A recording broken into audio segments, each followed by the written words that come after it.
desejo saudar toda a direção da Universidade, da Faculdade, da Fundação e todos os presentes, professores, alunos. Gostava de dizer que, como diretor da Faculdade de Direito da Universidade de Coimbra, teria todo o gosto, todo o interesse em que aprofundássemos a nossa colaboração, já que estamos tão perto, não é? O avião sai daqui e vai direto a Lisboa e depois apanham um shuttle e rapidamente estão em Coimbra. Portanto, não temos desculpa, não temos verdadeiramente desculpa para não tirarmos partido desta proximidade geográfica e fazermos o máximo. Tanto mais que hoje em dia também muitas coisas se podem fazer remotamente, sem tirar qualidade. Mas, claro, o objetivo é sempre encontrar-nos presencialmente e beneficiarmos muito do contacto uns com os outros. Eu gostava de, antes de entrar no tema, dar algumas notas sobre, digamos, o objeto digamos, e o objetivo desta apresentação. Em primeiro lugar, eu gostava de salientar o seguinte: nós estamos a viver um tempo de guerra na Europa, em que temos visto serem cometidas atrocidades inimagináveis, não é? As violações mais grosseiras do direito internacional humanitário. E vemos que não deixa de haver também um determinado contexto religioso, não é? Digamos, acho que tem sido um erro nas universidades muitas vezes deixarem de atender e estudar o fenómeno religioso nas suas implicações. E as universidades são um sítio onde esse estudo pode ser levado a cabo de forma não dogmática, de forma aberta, por crentes e não crentes, mesmo por céticos, não é? E realmente todos podem tirar partido do espaço de diálogo, de crítica da universidade para olhar para estas questões que merecem, lá está, diferentes perspectivas, diferentes abordagens, diferentes pontos de vista. Não é? Acho que é muito importante. Nós hoje estamos a perceber que foi um erro descurar, digamos, o papel da religião na política, no direito internacional, na economia, etc., em muitas áreas. Foi um erro. Um erro que foi o resultado de uma certa mentalidade, um certo positivismo, cientismo, naturalismo, mas foi uma fase, não é? Foi uma fase intelectual que se viveu, mas que realmente agora nós estamos a ver o seguinte. Estamos a ver, por exemplo, que a religião na política brasileira tem um grande papel, na política americana tem um grande papel, na política europeia tem um grande papel, na política russa tem um grande papel, na política indiana tem um grande papel e de facto nem sempre é estudado esse papel de forma científica, não é? E é isso que eu trago aqui. Portanto, não trago aqui, é claro que vamos falar da religião, vamos ver textos religiosos, mas a abordagem não é uma abordagem religiosa, é uma abordagem universitária, ou seja, eu quero que, digamos, todos olhem para isto com o seu próprio olhar, não é? Com o seu próprio olhar, a partir da sua perspectiva, de crentes ou não crentes, todas as perspectivas são úteis aqui para analisar, digamos, a religião como fenómeno e o seu impacto, neste caso, no direito humanitário. Não é? Portanto, no fundo, essa é a abordagem que eu trago aqui, é uma abordagem que eu quero que seja científica, não dogmática, digamos, aberta para todos, independentemente das suas perspectivas. Se tiverem perspectivas não religiosas, ótimo, excelente, não é? É também uma perspectiva importante, sempre foi, digamos, uma perspectiva importante a analisar estes fenómenos, e é por isso que eu trago aqui este tema, para, como food for thought, não é? Alimento para reflexão, e depois, claro, cada um tirará as suas conclusões e pode, inclusivamente, pegar em alguns aspectos aqui e desenvolver na sua própria pesquisa. Não é? Porque, repara, mesmo o que eu vou trazer aqui é apenas a ponta do iceberg daquilo que se podia dizer sobre isto. Não é? Vou, no fundo, procurar estimular a vossa imaginação digamos, com esta ideia de que há aqui estudantes dos vários níveis de ensino com as suas diferentes perspectivas e que, obviamente, irão pegar naquilo que foi dito aqui de forma diferente.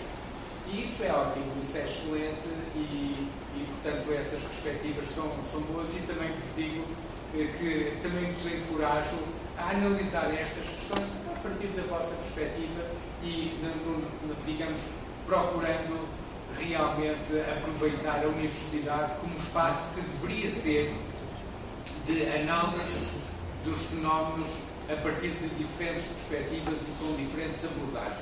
Não é? Portanto, no fundo, é isto que eu trago aqui. Então, o que é que eu vou começar por abordar?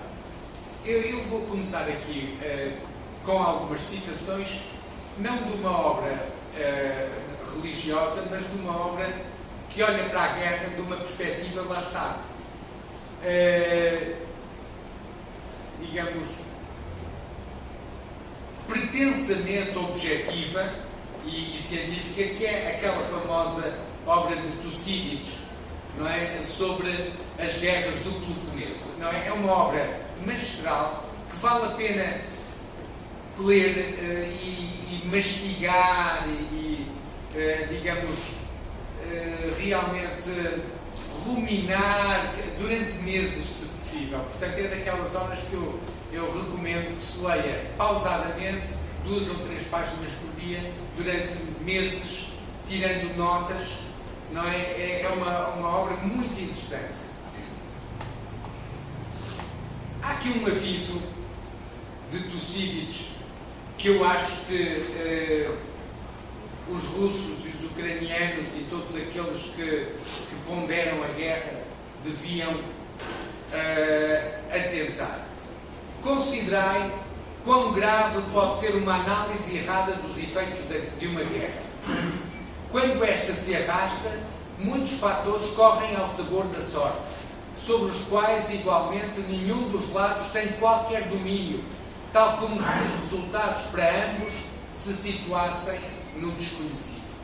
Não é? Realmente, uma guerra nunca se sabe como é que vai acabar, não é? Nós vimos, por exemplo, a Armada Invencível de portugueses e espanhóis que atacou a Inglaterra e que foi surpreendida por uma tempestade no mar da Irlanda.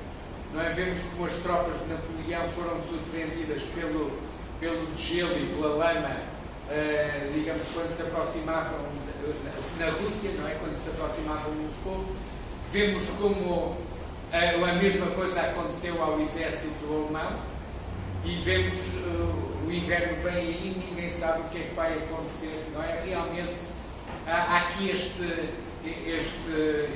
dado aqui, numa análise de custos-benefícios, a guerra dificilmente será uma boa opção, não é? Portanto, Tucídides era muito objetivo nessa análise.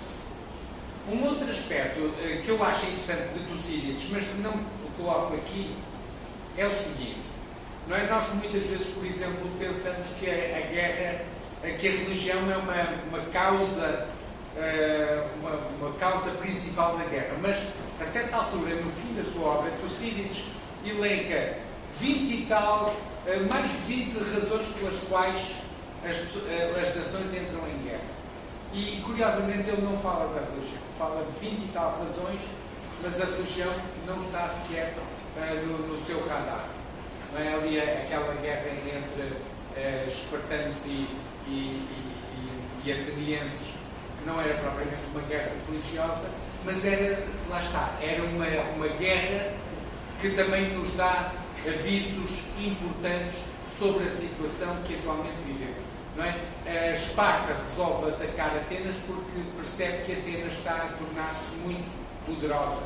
Não é? E então antes de ser atacada por Atenas, procura atacar Atenas. Uma outra ideia que nós temos aqui é esta, é a do calculismo estratégico, não é? E realmente a obra de Tucídides está cheia de citações deste tipo, e algumas delas até mais pujantes, mas demorar-nos muito tempo a fazer a análise delas. Mas reparem no que ele diz. Para o homem que é déspota, ou para uma cidade que detém o poder imperial, nada é irracional desde que seja útil. Ou seja, no fundo, o que diz é: os fins justificam os meios. Não é? Os fins justificam os meios. Tudo que for útil é racional. Ou seja, se for necessário matar, exterminar uma população, extermina-se uma população. Se for racional fazer escravos, fazem-se escravos. Não é? Se for racional matar homens, mulheres e crianças, matam-se homens, mulheres e crianças. Compreendo, não havia qualquer ideia de limite moral. Não é? Não havia limite moral. O que havia era o que é que funciona. Não é? O que é que funciona? E depois diz: nós governamos os nossos aliados segundo as vantagens que cada um deles nos traz. Lá está, era exatamente isso. A análise de custos-benefícios. Se é benéfico, faz-se isto; se não for benéfico, não se faz. Portanto, havia claramente um contexto de inexistência de limites morais. Se nós lermos mais de perto, vemos, por exemplo, que Platão achava que havia algumas leis da guerra que deviam valer, vincular nas guerras entre gregos. Mas quando fossem, por exemplo, guerras entre gregos e bárbaros, não é? Por exemplo, persas, então não haveria limites. Não é? Tudo podia ser permitido.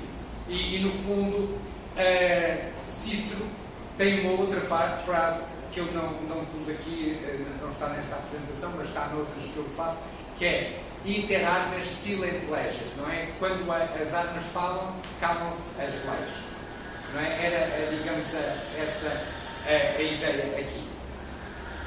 Agora, algo começa ligeiramente a mudar exatamente com a influência judaica. Embora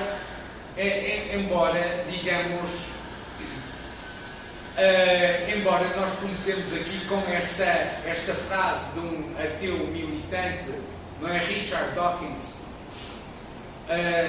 em que ele diz o seguinte, e esta é uma frase muito interessante do ponto de vista, de vários pontos de vista, não é? Ele diz assim: o Deus do Antigo Testamento é talvez o personagem mais desagradável da ficção. Ciumento, com orgulho, controlador, mesquinho, injusto, intransigente, genocida, étnico e vingativo, sedento de sangue, perseguidor, misógino, homofóbico, racista, infanticida, filicida, pestilento, megalomaníaco, sadomasoquista e maléfico. E nós dizemos: uau! Aqui está, digamos, uma... Mas, curiosamente, reparem, o que é que nós vemos aqui? Vemos aqui um juízo moral extremamente intenso, cheio de indignação, não é? Dirigido contra o próprio Deus, de alguém que, noutro livro, diz o seguinte: o universo que nós observamos tem precisamente as propriedades que deveríamos esperar, se não existe na base nenhum design, nenhum propósito, nenhum bem, nenhum mal, mas apenas indiferença cega e piedosa. É interessante. Por um lado ele diz: olha, meus amigos, olha, este universo não há bem nem mal, etc. Mas depois realmente descarrega toda a sua bilis moral, toda a sua indignação sobre Deus, que segundo ele não existe, não é? Mas é interessante, no universo não há bem e mal, então todo o mal parece estar, digamos, concentrado em Deus. Mas porquê que, repare, não é o único autor com essa visão?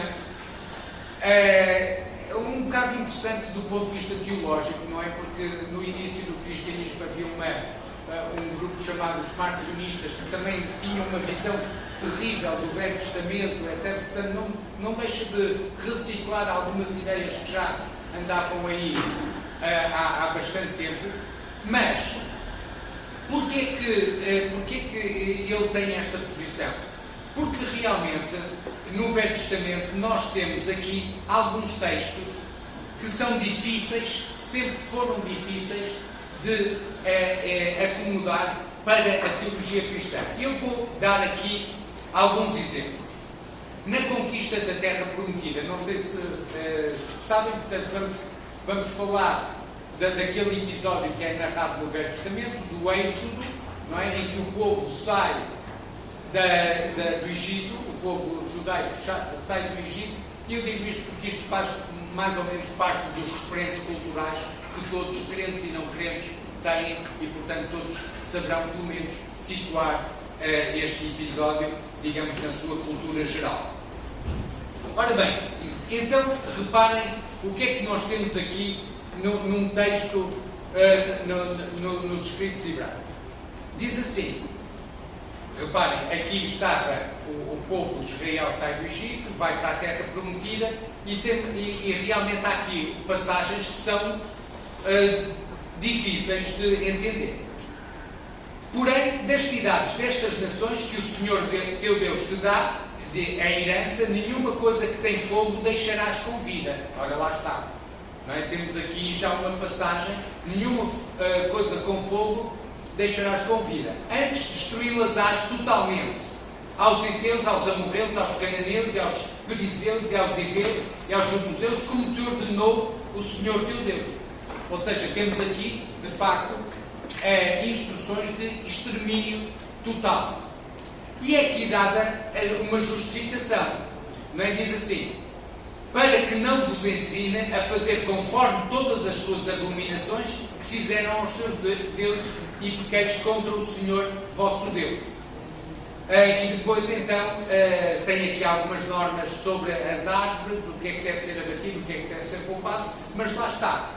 Temos aqui uma ideia, não é, em que a guerra pode realmente levar ao extermínio e digamos, é utilizada, é vista aqui como uma punição, não é? Como uma punição por aquilo que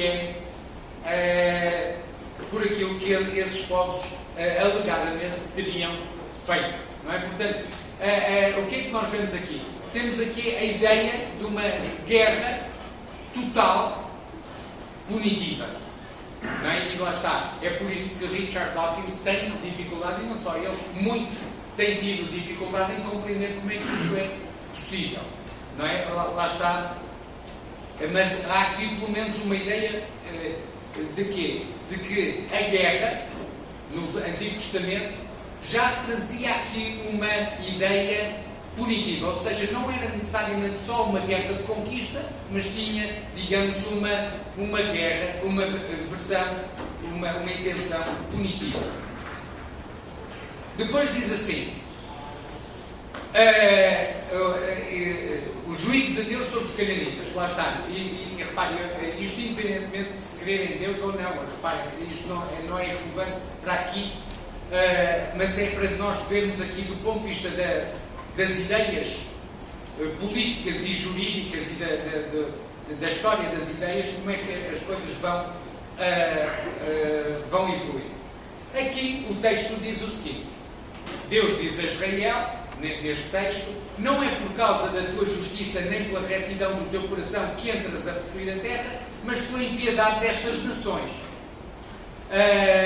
que o Senhor teu Deus as lança fora, diante de ti, para confirmar a palavra que o Senhor jurou aos teus pais, Abraão, Isaque e Jacó. Reparem, não deixa de ser interessante, não sei se viram que recentemente foram celebrados alguns tratados de paz entre Israel e vários países árabes, não é? Que são exatamente os tratados de Abraão, o que mostra que este imaginário que é tão antigo ainda está muito presente no século XXI, e é por isso também que deve ser estudado. não é? Porque, de facto, estas coisas não ficaram para trás, elas continuam aí no século XXI. Então, o que é que nós temos aqui? Temos aqui que nesta ideia se visa um pouco os israelitas a dizer, olha, não pensem que vocês são os melhores, porque vocês vão ter acesso à terra, mas é porque aqueles que estavam na terra, no fundo, cometiam atrocidades e, portanto, não mereciam lá estar. E aqui também há o mesmo juízo. Neste texto, reparem no que se diz. Não te deitarás com um animal para te contaminares com ele, nem mulher se porá perante um animal para juntar-se com ele. Confusão é, com nenhuma destas coisas vos contamineis, porque com todas estas coisas se contaminaram as nações que eu expulso diante de vós. Por isso, a terra está contaminada, e eu a visito a sua iniquidade, e a terra vomita os seus moradores. E depois continua o aviso e diz assim, diz a Israel, olha, cuidado, para que a terra não vos vomite, havendo-a contaminado, como vomitou a nação que nela estava diante de vós. Ou seja, no fundo, o que é que nós temos aqui? Temos uma ideia em que a guerra é apresentada como uma reação moral contra um determinado estado de coisas, não é? Portanto, ou seja, a guerra aqui, para os israelitas, não é necessariamente uma guerra de conquista, uma guerra imperialista, uma guerra de expansão de território, mas tinha uma função moral, e função moral que se podia virar contra os próprios israelitas se eles também se contaminassem, não é? No fundo, era esta aqui. Então, o que é que nós temos aqui? Que neste contexto israelita começa digamos, a ideia de uma justificação moral para determinadas guerras. Ou seja, a guerra não deveria ser só uma conquista, mas devia ter uma justificação moral. Reparem que há uma história curiosa quando Alexandre o Grande chega à Índia, não é? Ele vai conquistando o território, expandindo, muito influenciado pela filosofia de Aristóteles, não é? De universalização dos valores gregos, etc.